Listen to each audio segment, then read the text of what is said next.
Hello, quilting friends. Happy Feature Friday, everybody. I hope y'all have had a wonderful week. Thank you guys so much for joining me here today. I have a little quilt on my frame here that needs to get done, and I had a quilting friend ask me if I would use a more geometric looking design on a quilt so that she could see how that is kind of set up and done with nesting, because normally I use kind of curvy wavy patterns. So doing something with more straight lines and angular lines is something that she wanted to see. So we're going to go ahead and do that today. I'm going to turn y'all around.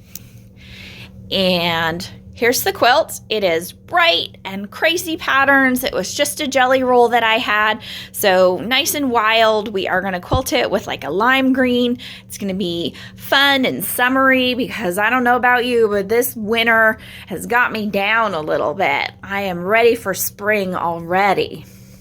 Anyways, here we go. I've got my butler set up. I am in layout, and the box you see here on my display is my quilt top. I've got the box area that I want to fill in my design with, and we need to move to patterns. So I'm going to go from layout to patterns and choose my little Argyle design here. This is the design that I wanted to put on this quilt, and as you can see, it's got angles and straight lines, very geometric looking. So we're going to use this for today's project.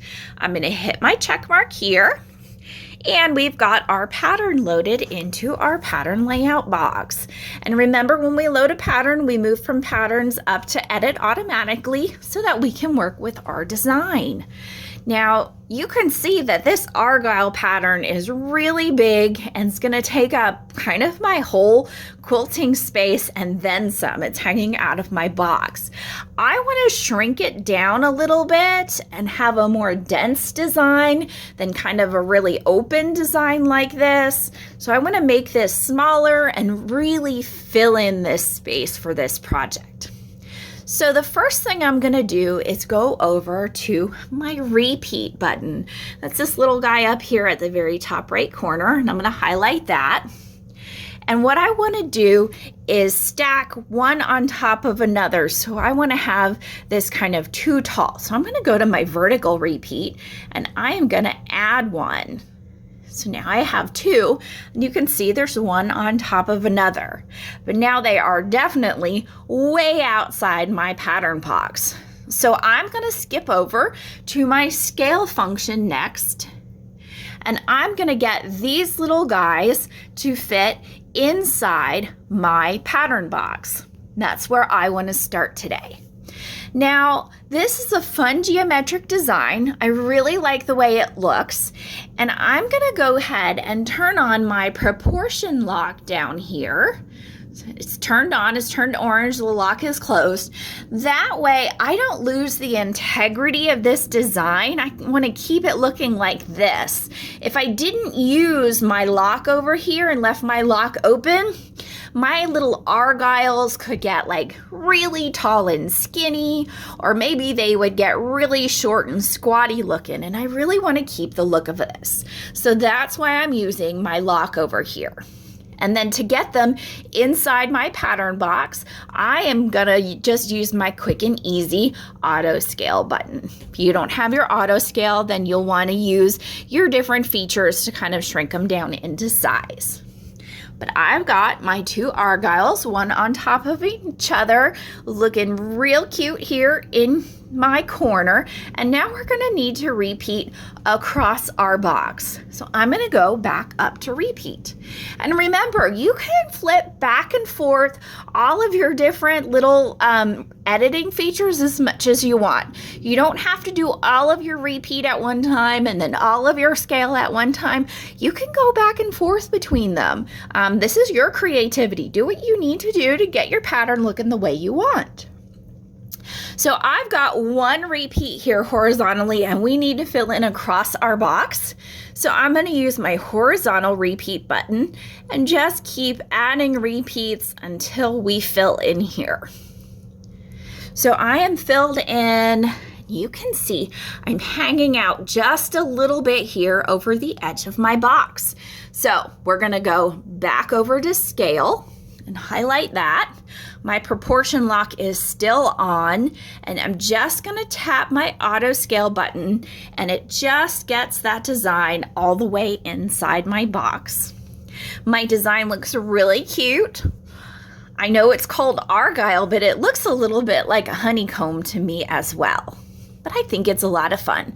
I really like this, and I think we're gonna be good to stitch out, but there's one thing I want to do first, and I wanna know what the spacing is between my 2 rows, so that way when we're in nesting for our next stitch out session after these 2 rows are stitched out, I want to make sure I get that seam spacing in there. So to do that, I'm just gonna pop back up into repeat, and my spacing between the 2 rows is minus 0.80. So I'm gonna remember that. And if I can't remember that, I'll probably write it down on a sticky note, but I'm gonna remember this so that I have that number for when I'm nesting. So this looks good. I've got that number in my head. I'm gonna go to my home button. I'm gonna engage my needle, and I am going to start my stitch out. So I'm gonna double check my needle is not down in my fabric, it is raised. We don't ever want our needle in our fabric when we start, because the robot's gonna take over the movement of your machine, and if your needle's down, you're gonna risk tearing your quilt top. So I'm all checked here. I'm gonna hit my check mark, and we are gonna slide on over and get started. So I'm gonna stitch out these 2 rows that we've got up here on the display, and once I've done that, I will come back and show you what it looks like, and then we'll nest our 2 rows. All right, everybody, so we finished out our 2 rows of our argyle pattern. We've got row 1 up here and row 2 down here, and it looks great. Let me see if I can get a little close-up of you. So we've got our fun little argyle pattern. So now it's time to nest. So we've got our pattern that we just finished stitching out here, and it's time to go over to our nesting feature. Remember, our nesting feature is in our home screen down here at the bottom right. Looks like all those little hearts. So we're gonna highlight that, and it says select and mark your nesting point. So remember, you guys, I kind of like to hang out in the middle of the quilt, and I'm just gonna pick a point down here at the bottom of one of the argyles, and I'm gonna drop my needle into my fabric.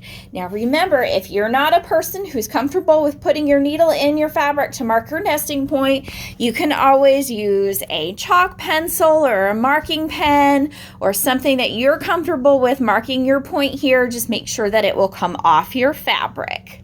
So I've marked my nesting point by dropping my needle in my fabric. So I'm gonna hit the check mark on my display.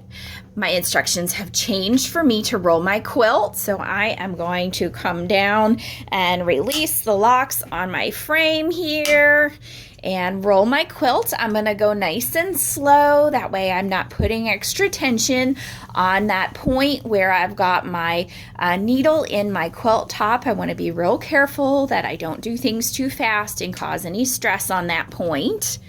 I'm gonna get this all rolled up here. I wanna make sure I have enough room for the back of the machine head right here where it doesn't touch my bar or anything. I want to make sure there's plenty of clearance here, but I also want to make sure I have enough room for my whole design pattern to stitch out. So I think this looks good here. And sorry about that, guys. I'm gonna lock this in place. I'm gonna turn my front bar and lock that in place as well. And now we're ready to say I have rolled my quilt. So I'm gonna hit my check mark. My next step says move the machine to my nesting point. Well, because I have my needle drop down in my fabric here, I'm already at my nesting point. If you used a marking tool and mark that point, then you're gonna just locate your machine back to this point and hover your needle over it. I'm now going to hit my check mark because I'm at my nesting point. And now we have our 2 rows. The row up here in gray is our row that we previously stitched out, and our row down here in black inside our orange box is the row we want to nest. We want to do this next, and if you look at this, I think it looks pretty good. I'm just going to pull my needle up out of that point so I can pull the screen a little bit closer to me and I can get a really good look at this. Now for me, this is perfectly nested, the spacing in between these. I think it looks really good. If I wanted to change the spacing, I could use my little keypad, which is located here in the hearts, and I could put a spacing in between them, or I could use my little move feature here where I can do that, and I can move my rows together or further apart. So let's get that back into place. There we go. And I'm going to hit my check mark. So remember, you've got 2 different ways to nest that. And once you have it nested in place where you want, you've got your next row all ready and stitched out. So it's that simple to load a more geometric pattern, be aware of your angles and how things are, and the distance between your rows. That's always going to be helpful. So I think I'm going to go ahead and get this stitched out.